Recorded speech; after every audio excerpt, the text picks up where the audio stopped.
జమ్మూలో 30 మందికి పైగా పాక్ ఉగ్రవాదులు అప్రమత్తమైన భద్రతా బలగాలు. జమ్మూ ప్రాంతంలో 30 మందికి పైగా పాకిస్తానీ ఉగ్రవాదులు నక్కినట్లు నిఘా వర్గాల సమాచారం. దీంతో భద్రతా బలాలు అప్రమత్తమై కూంబింగ్ చేపడుతున్నట్లు సమాచారం. ఉగ్ర స్థావరాలను గుర్తించడానికి భద్రతా దళాలు కొండలు, అడవులు, మారుమూల లోయల్లో గాలింపు చర్యలు చేపట్టినట్లు అధికారులు వెల్లడించారు.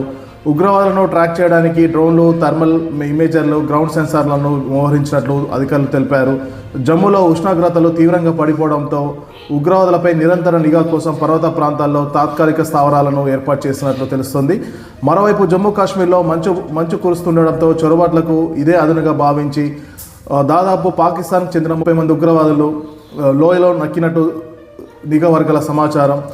అంతర్జాతీయ సరిహద్దును దాటుకొని దేశంలోకి చొరబడేందుకు ప్రయత్నాలు చేస్తున్నారని భద్రతా దళాల అధికారి వెల్లడించారు.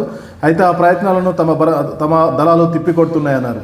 సరిహద్దుల్లో ఉగ్ర కదలికల నేపథ్యంలోని కాశ్మీర్లోని గుల్బర్గ్, సోనామార్గ్, లేక్ ప్రాంతాలు సహా పలు సున్నితమైన ప్రదేశాల్లో భారీ భద్రతా దళాలు మోహరించాయి. స్థానిక పోలీసులు కూడా ప్రత్యేక బృందాలుగా ఏర్పడి ఉగ్రవాదుల కొరకు గాలిస్తున్నట్టు సమాచారం.